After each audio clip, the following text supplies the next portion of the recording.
दिल्ली दंगल कटाच्या प्रकरणी सर्वोच्च न्यायालयानं महत्त्वाचा निर्णय दिलाय। उमर खालिद आणि शर्जीलला जामीन मिळणार नाही। जामीन देण्यास सुप्रीम कोर्टानं नकार दिलाय।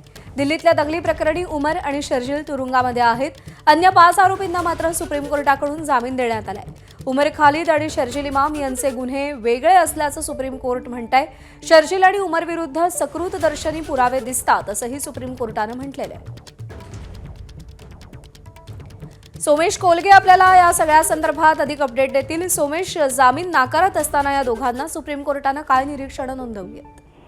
सर्वोच्च न्यायालयाने हा जामीन देत असताना जो UAPA कायदा आहे, दहशतवाद विरोधी, या कायद्यातील अनेक तरतुदींचा उहापोह केला आणि त्या अनुषंगानेच सुप्रीम कोर्टाने असं म्हटलं की केवळ दहशतवादी कृत्य म्हणजे प्रत्यक्ष बंदुका किंवा गोळा बारूद घेऊनच दहशतवादी कृत्य घडवलं असं नाही, तर त्या दहशतवादी कृत्याला प्रोत्साहन देणं किंवा त्या दहशतवादी कृत्यासाठी आर्थिक व्यवस्था निर्माण करणं हा देखील एक दहशतवादाचाच भाग आहे।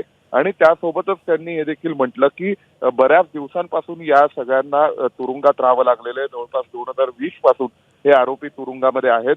त्यामुळे या मुद्द्यावरती जेव्हा आम्ही जामीन देण्याचा विचार करतोय तेव्हा शर्जील इमाम आणि उमर खालिद या दोघांचं प्रकरण हे इतर आरोपींसोबत सरसकटपणे पाहिलं जाऊ शकत नाही।